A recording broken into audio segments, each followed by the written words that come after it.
Hello दोस्तों, ये देखिए हम पहुंच चुके हैं उज्जैन स्टेशन। इससे पहले दोस्तों हम पथरी माता के मंदिर गए थे। रालायता भोजा एक गांव है जहां पे पथरी माता का मंदिर है और एक बूढ़ी माता जी जो अपने मुंह से चूसकर पथरी निकाल देती हैं, तो वहीं हम लोग गए थे और मेरी पथरी निकल गई है दोस्तों। तो अब हम जा रहे हैं महाकालेश्वर जी के दर्शन के लिए, जो उज्जैन स्टेशन से 2-2.5 किलोमीटर है, इससे ज़्यादा दूर नहीं है। बिठा दो बच्चों को गाड़ी पे आराम से।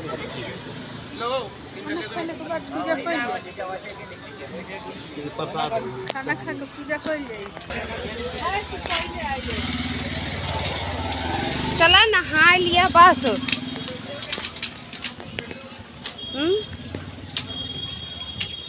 खाना खाए से पहले आए। खाना वाना खा लेंगे।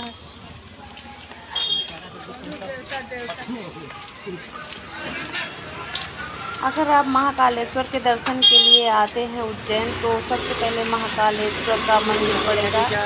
उसके बाद महाराजा विक्रमादित्य का सिंहासन, और उसके बाद क्षिप्रा नदी है। बीच में श्री बड़े गणेश जी का मंदिर भगवान जी कपड़ा कितना अच्छा मिलता है। और काल भैरव जी का है। तो दर्शन करने के लिए यहाँ बहुत सारी मंदिरें हैं दोस्तों। तो चलिए आगे ब्लॉग में। दीदी चंदन जैसा घेर ले छोटा उज्जैन का महाकालेश्वर का जो मंदिर है, ये भोलेनाथ बाबा के 12 ज्योतिर्लिंगों में से एक है। महाकालेश्वर बाबा की आरती हो रही है। महाकालेश्वर बाबा की दिन भर में 5 बार आरती होती है। आप लोगों को पता होगा इनकी 5 बार आरती होती है। तो दोपहर की आरती हो रही है अभी इस समय। महाकालेश्वर का ये जो मंदिर है दोस्तों, ये दक्षिण मुखी मंदिर है। इसका मुख दक्षिण की दिशा में है।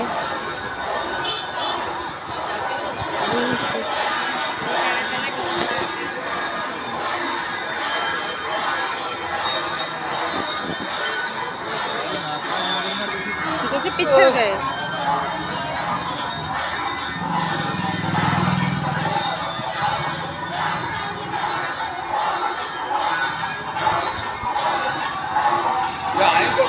और है इनका अधिकतर युवा लोग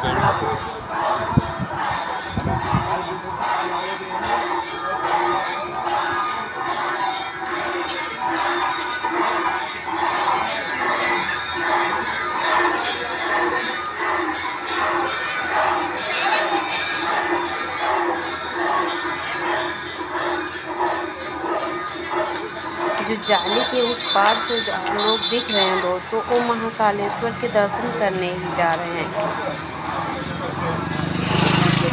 दोस्तों अगर आप उज्जैन आ रहे हैं तो उज्जैन में बहुत सारी मंदिरें हैं दर्शन करने के लिए, जैसे महाकालेश्वर और क्षिप्रा नदी, राम घाट, एक मंगलनाथ है और कई है दोस्तों। ये देखिए दोस्तों, ये जो है बड़ा गणेश जी की मंदिर है, यहाँ भी दर्शन किया जाता है।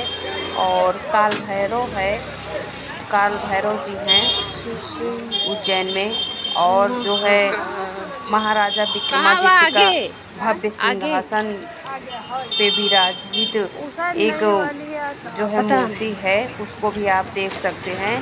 महाराजा विक्रमादित्य जो है एक उनका बहुत बड़ा सिंहासन बना हुआ है, उस पे बैठे हुए हैं। तो आप वहाँ भी घूम सकते हैं दोस्तों। काफ़ी उनके वहाँ नवरत्न भी हैं। कहाँ चल रहा? तो ये देखिए दोस्तों, तनु इधर के ये डैडी ने देखो बाघ तनु को कैसे अपने ऊपर बैठा लिया है, और देखो मजे से बैठी है तनु। अच्छा ही नया वाला है ना, ये आएंगे मोदी ऐसे नहीं है। दिखाई दे कितना आगे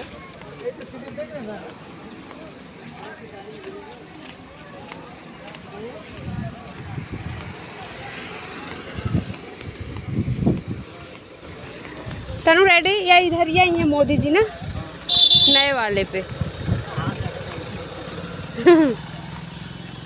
कै बजे ये शाम के ही है ना? अच्छा है ना, वही है राज सिंह चौहान। अच्छा नहीं, वो राजनाथ अलग है, ये अलग है, ये यहाँ के मंत्री हैं। हाँ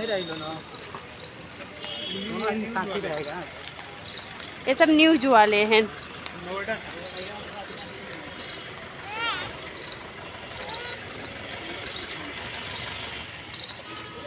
चलो जल्दी लौटी हो जाना, यहीं फंस जाओ जाए हुए। मोदी जी आ जाइए तो।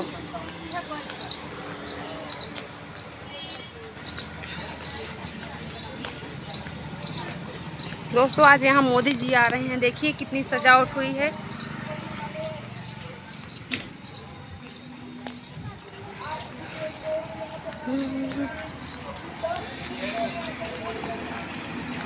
आपको पूरा रास्ता दिखा रहे हैं महाकालेश्वर जाने का।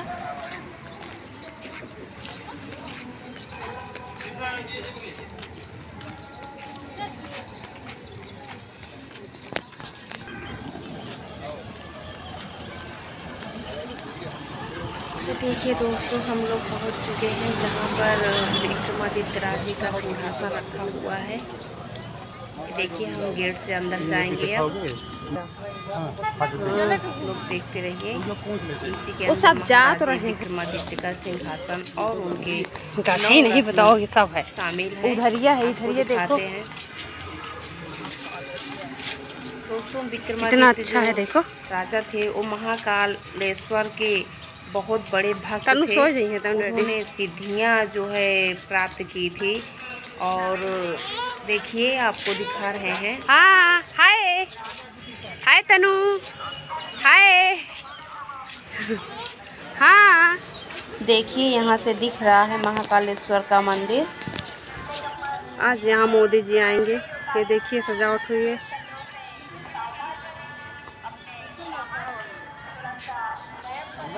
हाँ बेटा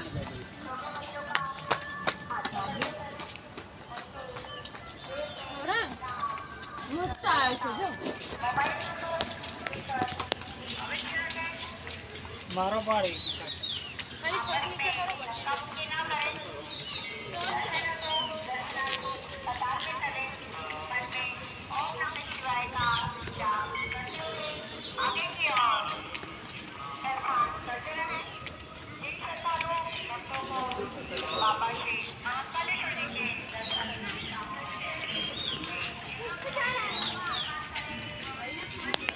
कहते हैं उज्जैन में कोई राजा नहीं बन पाता था। कोई एक दिन के लिए राजा बनता था तो कोई एक घंटे के लिए राजा बनता था। उनके नवरत्न जब कोई राजा बनता था तो उसको योगिनियाँ खा जाती थी। सुनने में अजीब लगेगा लेकिन यही सच है। तो पहले ऐसे राजा हुए थे जो विक्रमादित्य थे। तो दोस्तों ये देखिए हम पहुंच चुके हैं विक्रमादित्य महाराजा के नवरत्न दरबार की तरफ। चलिए आपको दिखाते हैं आगे क्या कैसे है यहाँ पे। दोस्तों ये भोलेनाथ का शिवलिंग है जो आपको बता चुके हैं कि महाराजा विक्रमादित्य महाकालेश्वर जी के बहुत बड़े भक्त थे। तो पहले यहाँ पर भोलेनाथ का शिवलिंग ही बनाया गया है। उसके बाद अंदर की तरफ उनका सिंहासन है। तो चलिए चलते हैं उज्जैन के महाराजा विक्रमादित्य के भव्य सिंहासन की ओर। तो ये देखिए ये रहा विक्रमादित्य राजे का सिंहासन और ये उनके नवरत्न दरबार के। देखिए इसमें कालिदास भी है और वराहमिहिर भी है। तो आप लोग देख लीजिए। हमने अभी तक सिर्फ इतिहास में ही पढ़ा था, आँखों से नहीं देखा था।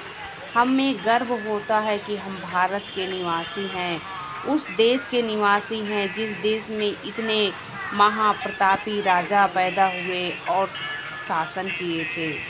ये देखिए उनका भव्य सिंहासन और उस पर विराजित महाराजा विक्रमादित्य।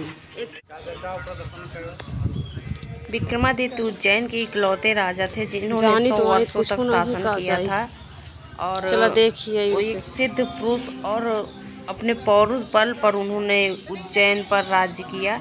ये देखिए आप लोग नहीं जानते होंगे ये आकृतियाँ किसकी हैं।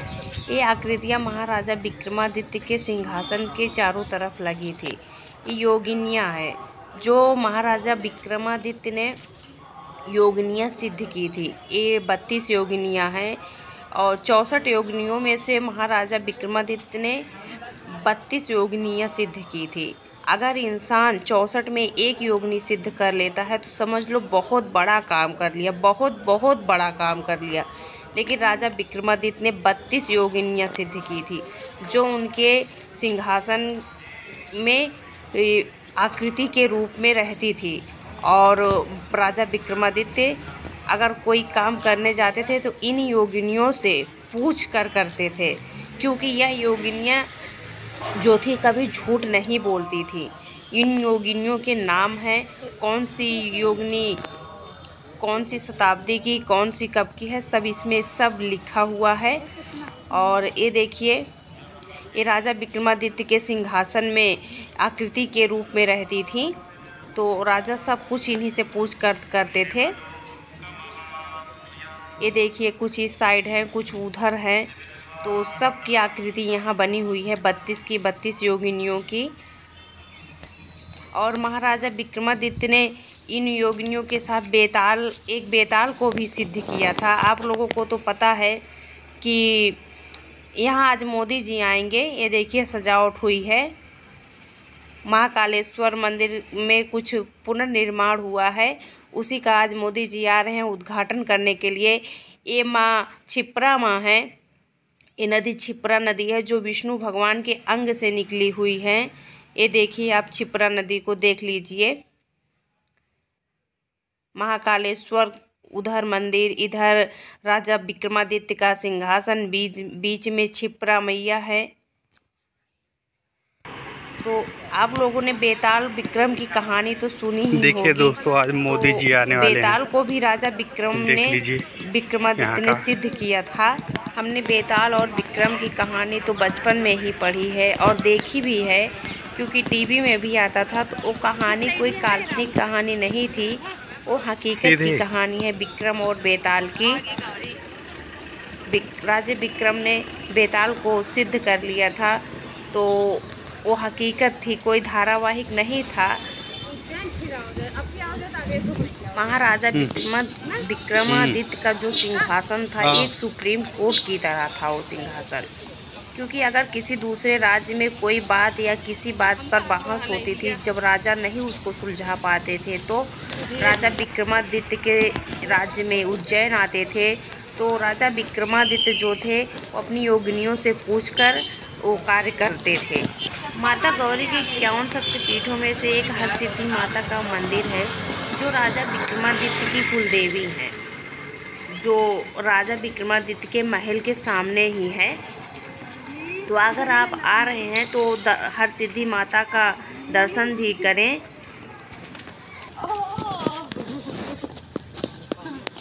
मज़े आए तन्नू मज़े आई है।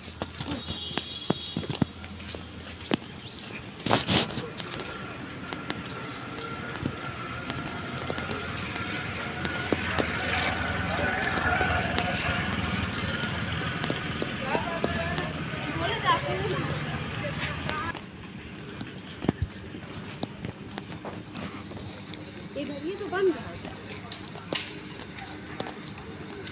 तो भूखी माता कहाँ है?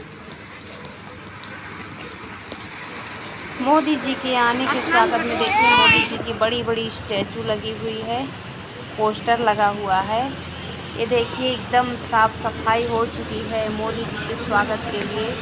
सारी तैयारियां जोरों पर हैं। रोड आप देख रहे हैं, रोड के किनारे, रोड पर एकदम सफाई चकाचक हो चुकी है।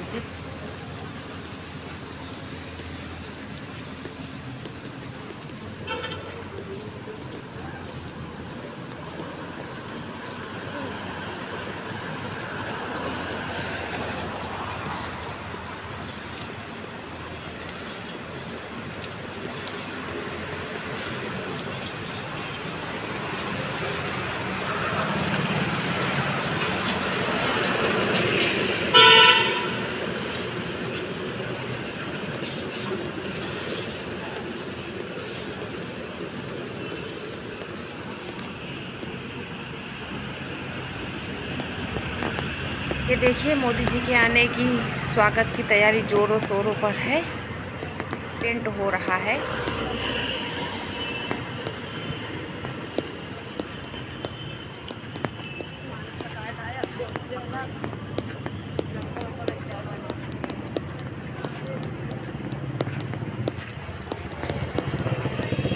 दोस्तों हम पहुंच चुके हैं क्षिप्रा नदी राम घाट की तरफ। ये देखिए विक्रमादित्य सिंहासन से थोड़ी दूर पर है। ये देखिए हम पहुंच चुके हैं राम घाट। दोस्तों इसका नाम राम घाट क्यों पड़ा है आपको पता है? नहीं पता तो हम बताते हैं। क्योंकि यहाँ कहते हैं राम जी ने अपने पिता राजा दशरथ का पिंडदान किया था, जिसकी वजह से इस घाट का नाम राम घाट पड़ा है। यहाँ सुबह शाम आरती होती है माँ क्षिप्रा नदी की। और क्षिप्रा नदी जो है भगवान विष्णु के अंग से निकली हुई हैं, तो पवित्र नदियों में से एक नदी है क्षिप्रा नदी। तो कहते हैं यहाँ स्नान करने से मोक्ष प्राप्ति होती है। तो आप जब भी उज्जैन आए तो राम घाट पे स्नान जरूर करें। दोस्तों हमें यहाँ से लौटने में काफ़ी देर हो चुकी थी, जिससे महाकालेश्वर जी का मंदिर बंद हो चुका था मोदी जी के आने की तैयारी में, तो हम लोग दर्शन नहीं कर पाए।